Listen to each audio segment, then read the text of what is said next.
Imagine landing in Canada, excited to start your journey, only to find yourself scammed within the first few weeks of landing. Scammers are getting more sophisticated and their main targets are international students. But don't worry, today I'm going to share 5 common scams that you must avoid while studying in Canada. Trust me, knowing these can save you thousands of dollars and a lot of heartache.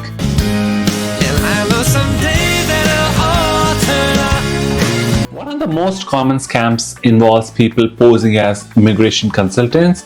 You might get an email or a phone call from someone claiming they can help speed up your visa or residency process for a fee, of course.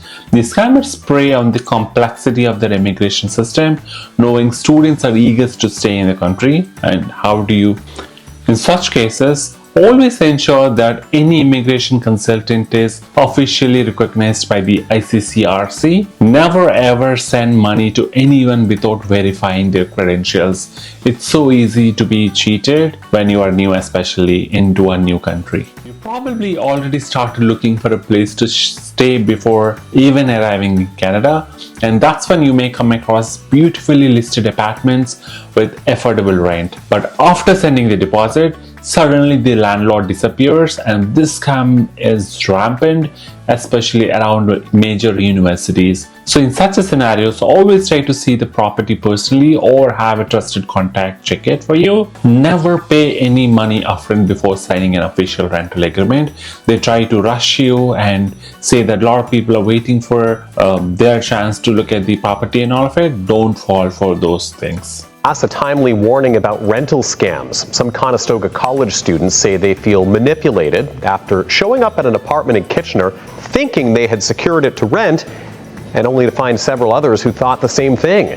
CTV's Heather Senerin has this story and joins us with more now. So Heather, how many people are we talking here? Tony, I spoke with a handful of students, and they say that when they showed up, at least 20 other people also showed up expecting to move in, and now they're out thousands of dollars, most of them international students hoping to move in before classes started.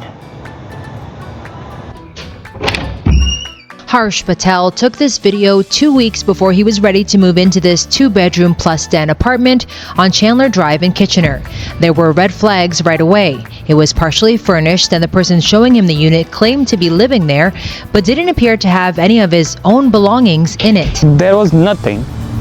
Like, you need some clothes to live, you need some utensils for your kitchen and something like that. There was none of these things. Fast forward to what was supposed to be move-in day on August 30th, Patel says he showed up with his friends and all their belongings to move in, but several strangers were already in the unit claiming it was theirs. We were a little bit confused at that time what is happening, how 2 different groups can have lease on about same property. They all found out the unit wasn't really available for rent and they had just been scammed. Here's the interesting one.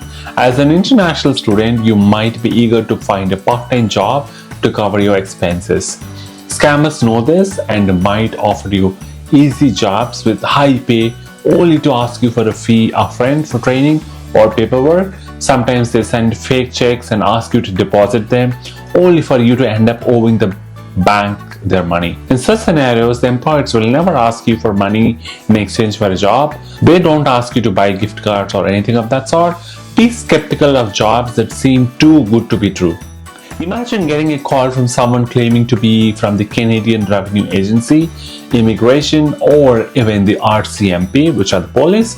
They say there's an urgent issue with your immigration status or taxes that you need to pay, a fine, or face deportation. This scam is terrifying for students who are unfamiliar with local laws. In such a case, no government agency will ask for personal information or payment over the phone.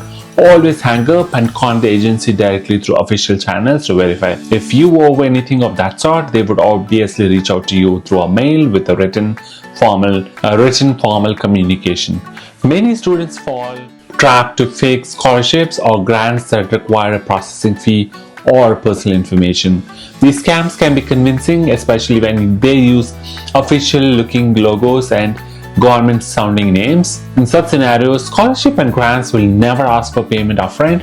Stick to well-known and reputable scholarship platforms or your school's financial aids, and check with them in case you are in sort of a dilemma to decide whether it's authentic or not. As an international student, you already have enough on your plate without having to worry about being scammed. By staying informed and vigilant, you can protect yourself and your finances. Remember, if something sounds too good to be true, it probably is fake. If you found this video helpful, make sure to hit that like button and share it with your fellow students. And if you encountered any of the scams or others, let me know in the comments. Your story could help someone else avoid falling into the same trap as you did. Don't forget to subscribe for more tips on navigating your student life in Canada, and stay safe out there.